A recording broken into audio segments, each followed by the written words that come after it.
20 minutes is a very short time for talking about law, but I think my organizer friends realized lawyers speak too much in courtrooms, so they tried to constrict my time as much as possible. So we're going to shift gears a little bit here from all the tech talk that's been happening, I think, over the last couple of days. And we're going to talk about law and policy. And effectively, what I would like all of you to walk away with at the end of this session is, while it's true that there is no specific AI-specific laws in India and AI-specific regulations in India as of yet, as of today, if you are an AI company or you're building AI products and services, that you are actually being regulated by a number of laws in India as of today, and that's what I would like to have you all walk out with here today. We'll start with the general layout for the agenda today. I just want to talk quickly about regulation versus governance and the difference in the terminology.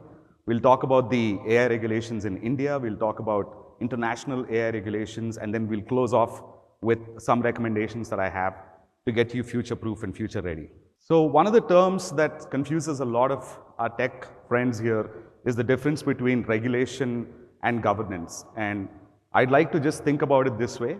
Regulation is outward-looking and external-looking, and governance is inward-looking into the company. So regulation, when we speak of regulation and the laws, we are basically talking about what the government imposes on you. When we're talking about governance, we are talking about what we impose on ourselves. So be it ethical practices, principles and guidelines that you develop internally for yourself to make sure that you're running an ethical AI company. All of that comes under governance, while regulation is external looking. So having set that up, like I said at the beginning, yes, it's true that we don't have an AI law in India like we have in Europe. As of today, there is no AI law. There is no AI-specific law. Having said that, if you are an AI product or a service company, there are certain laws that you need to be aware of. And I want to break it down into three different buckets. One is what we call general laws in our country. Two is subject-specific laws. And three is industry-specific regulations. So these are the three buckets that you need to be aware of if you're managing an AI company. General legislation, subject-specific legislation, and industry-specific regulations. Now, when we talk about general legislation, most of you here are probably aware that there is a DPDP Act, Digital Personal Data Protection Act, that came out in 2023. This is probably the most crucial piece of legislation as far as AI is concerned. We will talk about that in just a minute. And then we also have the IT Act of 2000. This has been around for 25 years now, which has been modified from time to time. And then finally, we have, surprisingly so, IPC, the Indian Penal Code. So if there are certain violations with respect to what your AI product does or services do, at the end of the day, you could be liable under certain provisions of the IPC.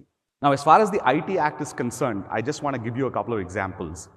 If you're caught liable for any data security breaches or negligence, you could be pulled up under Section 43A of the IT Act. That's just one example.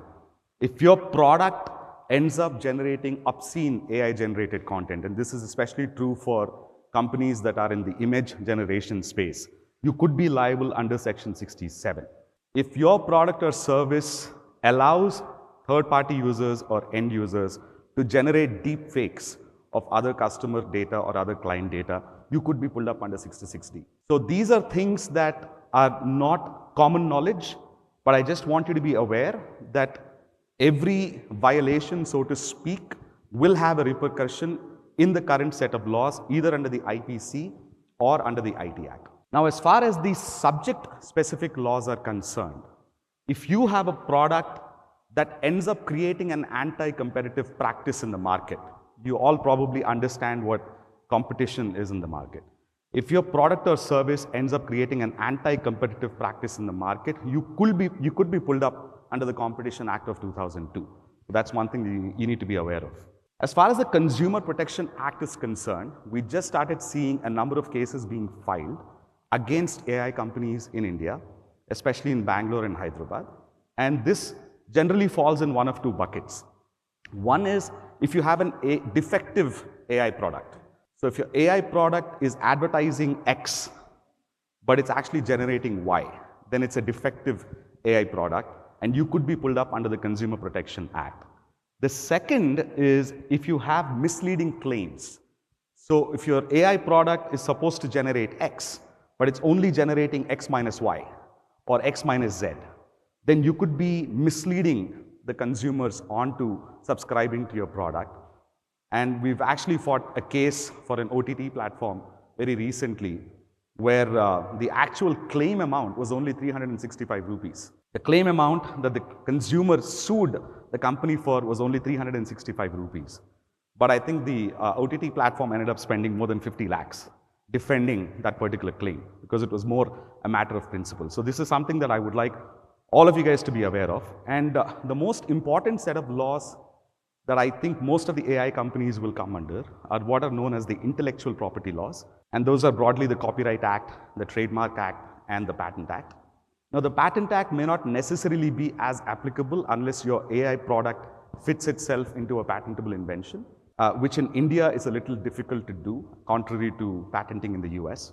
But most of the AI companies will fall under the Copyright Act and the Trademarks Act, because if you're generating data based on training somebody else's data, then your operations, so to speak, will come under the ambit of the Copyright Act, and you need to be compliant with the Copyright Act. If you're in a space where you're generating images from other images or brand new images being generated by your product, you will most likely come under the Trademarks Act. One of the issues we faced recently is one of the user-generated engines had generated a check mark very similar to Nike, and they were sued for that, even though it was a user-generated image. Okay, so this is something, if you're into the image generation space, you have to be very careful that you're not running afoul the Trademark Act. So we've talked about the generic legislations, which is the IT Act, the DPDP, and the IPC, the subject-specific laws like the Competition Act, the Consumer Protection Act, Trademark Act, Patent Act, and the Copyright Act. Now there are also sector-specific regulations. So if you're in the banking space, in the fintech space, you need to be aware that there are a number of RBI regulations that are put out almost on a monthly basis that do govern the AI operations. If you are in the securities trading space, you have to be aware of all of the regulations that SEBI puts out that are directly impacting your AI operations. If you're in the insurance space, you have IRDAI guidelines that you need to be aware of. And if you have an AI system that qualifies as a software as a medical device, and one of the examples is maybe a patch that you have on your arm, and if your entire system primarily focuses on the software analysis of the data that's coming from the patch and the way you're presenting that data to the end user, then even though you are a hardware device company, the crux of the operations is actually on the software side. And you could qualify under the medical device rules, and you need to be compliant with it. So in terms of the key concepts of the DPDP Act, this is probably the act that most of you will fall under. I'll only touch on a couple of key concepts. One is this idea of personal data. So anytime you have information that can specifically identify a person, this is the simplest way I can explain this. If you have data that can specifically identify a person, be it image, be it names, be it photos, behavioral data, any of that stuff, all of that qualifies as personal data. And the moment it is personal data, you are regulated by the DPDP Act. Now, the couple of important concepts in the DPDP Act is, number one, you need to have consent. You're going to hear about this in your ethics committees, in your companies. You're going to hear about them in your compliance committees. The consent and informed consent are going to be pillars, cornerstones of all of your operations. If you are unable to get informed consent from users to be able to use their data to train your models, or to be able to display the data after your models generate outputs, then you will run afoul the DPDP Act, and the consequences are going to be pretty heavy. The regulations are not out yet, but it is expected that the consequences could be fines up to 7 to 10% of your company's net revenues, also including some jail time. So you need to be extremely careful about this. Now, the two important concepts under the DPDP Act are what we call purpose limitation and data minimization. And I'll explain to you using a small example. If If you're a restaurant and somebody calls in and says, I want to make a reservation, what is the piece of information that you need to make that reservation? Can somebody just answer that real quick? A phone number and a name. That's it. But how many restaurants stop at that? There's so much additional information that is collected. So just remember that example, data minimization and purpose limitation. What data minimization means is that whatever is the basic required data, the most minimum, the lowest common denominator, so to speak, data that you require to achieve the objective or the purpose, that is data minimization. Only such data has to be collected. Now, purpose limitation has a larger import. What that means is, whatever purpose you have identified to the user as the purpose for which you are collecting the information, the DPDP Act requires that you limit your usage only for that purpose. So if the restaurant is collecting the name and phone number information for making a reservation, they have to stop there. They can't call you back the next week and say, we have a special, you want to come back for a special dinner. The same thing applies to banks. If they're collecting, or financial apps, for example, if you're collecting information to open the account, the information can only be used to open the account. You can't cross-sell. You can't call them back 2 weeks later and say, you've qualified for a loan, do you want to apply for a loan? These things are possible today, but once the DPDP regulations come out, you will not be able to cross-sell anymore. Every new cross-selling will require an informed consent by the user.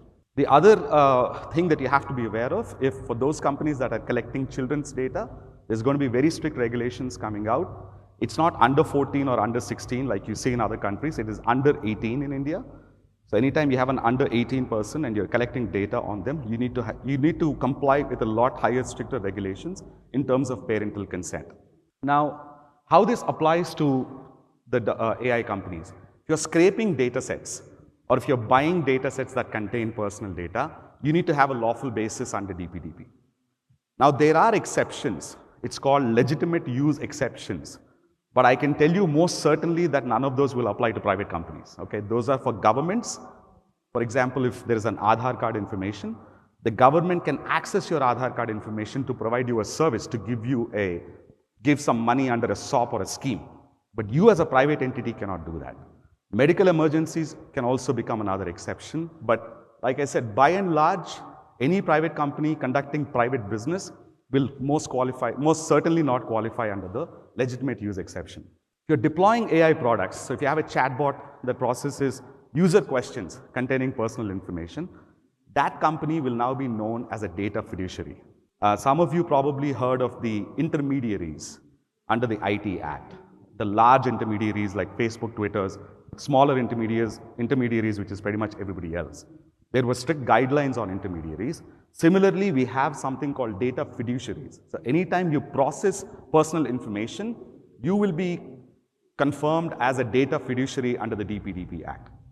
And once you are identified as a data fiduciary under the DPDP Act, you have certain obligations that come with it. For example, you have to give notice of the data flow, of the data usage. How are you going to collect the data? How are you going to store the data? How are you going to process the data? How are you going to delete the data? All of that information needs to be made available to the users. For those companies that are doing AI-driven profiling, this becomes very important. The regulations are not out yet.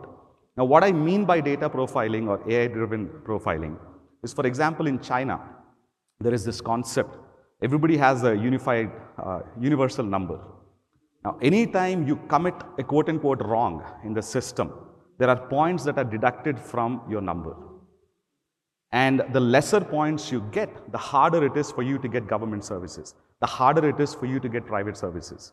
The loan rate, interest rates go up, for example, if you have a lower score versus somebody with a higher score. So if you're into building apps, products, or services that do social scoring, allowing people to apply for jobs, and the system that you develop automatically detects people who may leave the job early and therefore not being recruitable. If you're into those kinds of services, you will be designated as an AI profiling app. And when the regulations come out, you're going to have a higher standard to meet if you're profiling people for giving them certain benefits. Now, one good news is cross-border transfers are not regulated heavily under the DPDP Act. So moving of data in and out of India is actually not as heavily regulated. And the reason why it's not as heavily regulated is because the government still holds the key to which countries they can blacklist in the future. So my advice to you is be careful which countries you're going to share data with, because if it's a country that's traditionally or historically not been on good economic terms with India, that may have an impact in the future if it gets on the blacklist. Now, as far as considerations for AI companies, we've already talked about training data, consent, and children's data, which is anything under 18. If you are able to anonymize your data, if you're able to achieve the 100% anonymization scale, then you will have no problems with DPDP. DPDP will not apply to you. I'm not sure how many of you are able to do that, but that's one tip out there. Another thing is dark patterns. This is something that is very widely done here now, but it will not be allowed anymore in the future. And that is, if you're suggesting user consent, if you're coercing user consent, if you're allowing the user to have no choice except to give you consent, that's going to be disallowed in the future. So as far as consent is concerned, there's really only two ways to do it. Either you have a consent at the beginning of the user interaction, where you give them a 20-page terms of service and privacy policy and ask them to accept it.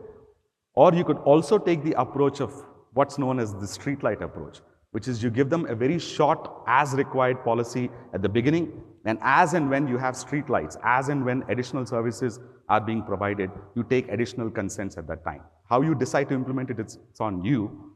But the one thing you have to remember is you can't suggest or coerce users into consent.